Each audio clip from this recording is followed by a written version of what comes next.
मुहर्रम को लेकर जिला प्रशासन की गाइडलाइन एवं वक्फ बोर्ड की गाइडलाइन पर बयान।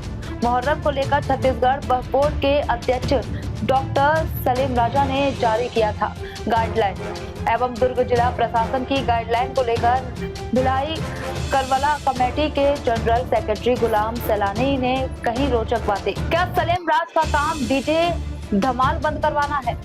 इस पर उठाए सवाल। आइए देखते हैं मौके पर मौजूद रिपोर्ट।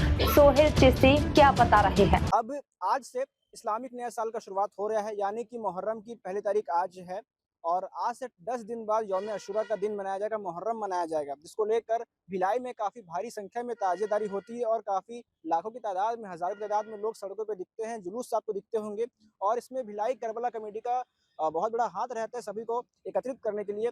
कमेटी के जो मेंबर हैं, सैलानी जी हमारे साथ हैं। इस बार मुहर्रम को लेकर करबला ने कमेटी ने क्या तैयारी की है? मैंने बताया आपको कि कोई तैयारी नहीं रहती यहाँ पे, यहाँ कोई ख़ास प्रोग्राम नहीं होता है। एक ताज़िया शरीफ यहाँ निकाल कर के रखी जाती है जो करबला कमेटी की तरफ से और उसके बाद यहाँ का साज सजावट है। मेन प्रोग्राम जो है, जो ताज़ियादार अपने-अपने एरिया से निकलते हैं सारे, कुर्सी पार हो गया, भिलाई 3 हो गया, गफ्फार कॉलोनी हो गया, ये सारे लोग जो निकलते हैं कुर्सी पार से, फरीदनगर से, कैंपेक से, संग्राम चौक से, उतई से, रिसाली से, मड़ौदा से, तो ये उनकी मेहनत का नतीजा है कि एक प्रोग्राम जो है बेहतरीन ढंग से हो जाता है। और इसमें सबसे बड़ा प्रोग्राम में जो अभी जिला प्रशासन से बात हुई, आज ही हुई है, एसपी विजय अग्रवाल जी से, आली जनाब एसपी विजय अग्रवाल जी से बात हुई है। उन्होंने कुछ हमको जो है गाइडलाइन दिया है। अब उसको मीटिंग में रख करके उसको सफल बनाने की कोशिश करेंगे। जैसे पिछले बार हम 4 बजे तक जुलूस लेके घूमते रहे रात में और 4 बजे करबला मैदान आए, उससे पुलिस प्रशासन को भी परेशानी होती है। उन्होंने बोला कि आप इस बार 12 बजे तक सारे कार्यक्रम को करबला मैदान में समेट देंगे। उनसे वादा किया गया है कि बिल्कुल समेट दिया जाएगा। तो हमारे सदर जो है आज गए थे जाफ़र और डॉक्टर मोहम्मद उमर अंसारी, ये दोनों लोग गए थे, इनके साथ कमेटियाँ थी।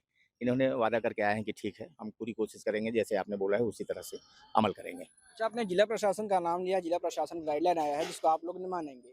लेकिन छत्तीसगढ़ राज्य वक्फ बोर्ड के अध्यक्ष डॉक्टर सलीम राज साहब, उन्होंने एक नोटिस जारी किया है और आदेश निकाल दिया है कि इस बार डीजे धमाल मुहर्रम के ताज़िया जुलूस में प्रतिबंध है। तो इस पे क्या विचार रखते हैं? मैंने उनके आदेश को तो नहीं देखा है, ना पढ़ा है, ना कहीं देखा है।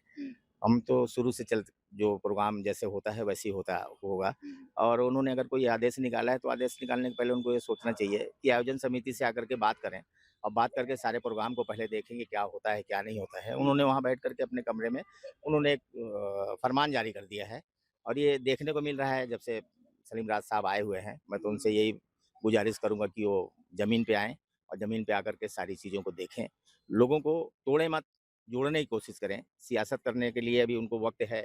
वक्फ बोर्ड का एक तो उनको चेयरमैन बनाया गया है और एक मौका उनके पास है कि वो ऐसा कुछ काम करेंगे जिससे कौम तरक्की कर ले जाए, कौम टूटे मत। कौम को जो है जिस दिशा में ले जाना है, उनको जो तरक्की के रास्ते हैं, सेंट्रल गवर्नमेंट की स्कीमें जो वक्फ बोर्ड के लिए आती है, उसको जिले वाइज़, तहसील वाइज़ लोगों तक पहुँचाएँ। मदरसे का क्या है उनका, मस्जिदों में क्या है, ये सब चीज़ों पे अगर वो अमल करें तो मेरे समझ से बहुत अच्छा रहेगा।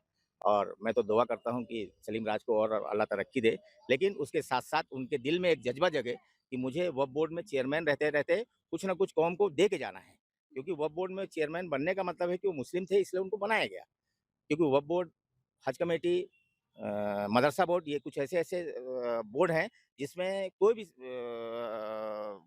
मतलब पार्टी आए, वो मुसलमानों को ही चयन करती है। ये मुसलमानों की ही मतलब के लिए ये जगह सुरक्षित है। तो अल्लाह ताला से मैं तो यही कहूँगा कि उनको अल्लाह हिदायत दे कि वो ऐसा कुछ काम करें कि लोग देखें। आज हमारे यहाँ कब्रिस्तान की जगह नहीं है। खैर मुहर्रम के मामले में नहीं बोलना चाहिए, मुहर्रम से ताल्लुकात में आपने पूछा है। आज हम माँगते चले आ रहे हैं, हमको एक छोटा-सा कब्रिस्तान नहीं मिला। और नहीं मिलने की भी कुछ वजह हमारी भी है कि अगर एक आदमी माँगने जाता है तो 4 ठो और लोग खड़े हो जाते हैं पानी के बुल्ले के जैसे, है ना? और उसमें जो है जो राज्य शासन है वो कहती है कि हम दें किसको? लेकिन वक्फ बोर्ड अगर चाहे, वक्फ बोर्ड अगर अपने को जो नियम वक्फ बोर्ड के जो कानून है, वक्फ बोर्ड में जो वक्फ बोर्ड जिसके लिए बनाया गया है, तो वक्फ बोर्ड को चाहिए कि आकर के ये सब चीज़ों को देखे कि कौम में कहाँ तकलीफ है। कौन-सी मस्जिद में इमाम को तनख्वाह कम मिल रही है, कौन-सी जगह पे मुअज्जिन को तनख्वाह कम मिल रही है, वो सब चीज़ों को देखें तो और अच्छा रहेगा। और डीजे और बाजा का तो ख़ैर जैसा भी उन्होंने बोला है, अच्छा बोला या बुरा बोला उस पे मैं कोई कमेंट नहीं करूँगा। लेकिन पहले तो शादियों में बंद कराएँ। घर के पार्टियों में बंद कराएँ। कहाँ पे क्या चीज़ है, शरीयत की बात तो एक सियासतदान को करना ही नहीं चाहिए। सियासत करने वाले को शरीयत की बात तो करनी नहीं चाहिए कि शरीयत में ये चीज़ है, क्योंकि सियासत और शरीयत बहुत अलग है। सियासत और शरीयत की बात हो रही है। अभी कल एक कार्रवाई हुई है कोहका के मदरसा पे। जी। मदरसा को शहीद किया गया, साथ ही साथ 9 घर को भी शहीद किया गया और ऐसा खबरों के माध्यम से हम आपने भी देखा होगा कि उस मलबे के नीचे कुरान शरीफ को दब दिया है। इसको अभी भी लोग निकाल रहे हैं। तो इस पूरे मामले पर वक्फ बोर्ड के अध्यक्ष का बयान नहीं आता है, लेकिन नमाज कहाँ होनी चाहिए, सड़क पे कुर्बानी नहीं होना चाहिए, बेबुनियादें जो बातें रहती हैं, जो होता भी नहीं है हमारे यहाँ, नहीं उस होता, पर छत्तीसगढ़ उनका में बयान आता है। बताइए। जो चीज़ें आपने बोला है, कुर्बानी या ये वो, जो छत्तीसगढ़ में जो तरीका है, आज तक कभी किसी ने कोई शिकायत जिला प्रशासन किसी भी जगह पे पूरे छत्तीसगढ़ में किसी ने नहीं की होगी कि कुर्बानी रोड पे हुई है। नमाज जो है रोड पे हुई है। हाँ, ये ज़रूर है कि अगर नमाज़ी बढ़ जाते हैं, तो उनके लिए डबल-डबल जमात कर ली जाती है। उस दिन ऐसा टाइम रहता है ईद का या हो या बकरीद का हो कि हम आम आदमी को भी तकलीफ नहीं होने देते। मार्केट अगर खुलती है, मार्केट में अगर मस्जिद है, तो मार्केट में 9 बजे के पहले मतलब नमाज खत्म हो जाती है, चाहे ईद की हो, चाहे बकरीद की हो और उसके बाद सारे लोग अपने-अपने घर चले जाते हैं। तो ऐसा तो कोई चीज़ यहाँ देखा नहीं गया कि रोड पे कोई कुर्बानी होती है या रोड पे नमाज पढ़ी जाती है। अभी सलीम राज साहब कहीं देखे हों तो देखे हों, मैंने तो आज तक नहीं देखा, मेरी उम्र इतनी हो गई है और कौन से जो है आज मैं 40 साल हो गया मेरे को इस खिदमत करते हुए, अल्लाह इसको कबूल करे, मैं तो यही चाहूँगा। लेकिन मैंने नहीं देखा अपनी ज़िंदगी में।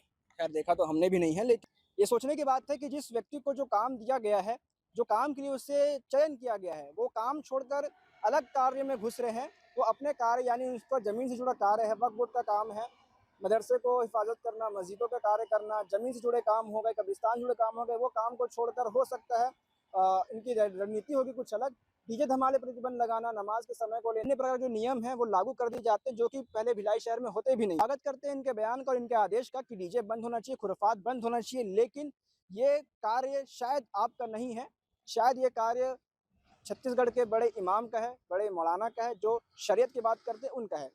वो आदेश तो मैंने आपको बताया कि मैंने नहीं देखा है, लेकिन हमारे प्रोग्राम में डीजे नहीं रहेगा, धमाल रहेगा और वो भी तादाद में नहीं रहेगा। उसको हम जो मुहर्रम कमेटी की भी मेन मीटिंग होगी, सारे जो ताजियादार अखाड़े वाले हैं, जो जवाबदार लोग हैं, उन लोगों के सामने रखेंगे अपनी बात को और कि कम से कम साउंड बॉक्स रखें आप लोग, जिससे आम पब्लिक को भी तकलीफ ना हो।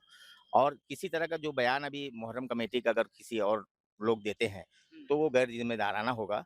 अभी सिर्फ़ 2 शख्सियत ऐसी है, जिनका मैं नंबर भी देता हूँ, नाम भी देता हूँ।